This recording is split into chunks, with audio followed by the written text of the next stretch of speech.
आज हुआ दुबई में।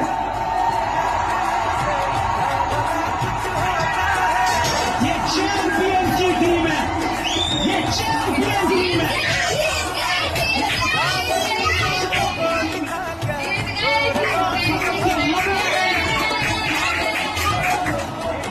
लंबे अंतराल के बाद आईसीसी ओडीआई ट्रॉफी की जो कसरत थी, जो कमी थी, उसको किया पूरा। रोहित शर्मा चौथी आईसीसी ट्रॉफी, दूसरी आईसीसी ट्रॉफी, लेकिन भारत का उसमें नंबर 4 पे इनके आसपास कोई लगा ही नहीं है। Mr. Jay Shah, Women's Trophy. ये तो बड़े सिंपल तरीके से पेश में जिस दिन से मैं चला हूँ मंजिल पे मेरी नजर है, आंखों ने मेरी मील का पत्थर नहीं देखा। लेकिन श्रीलंका गए, वहां पे हारे तो बुरा लगा। आसिफ है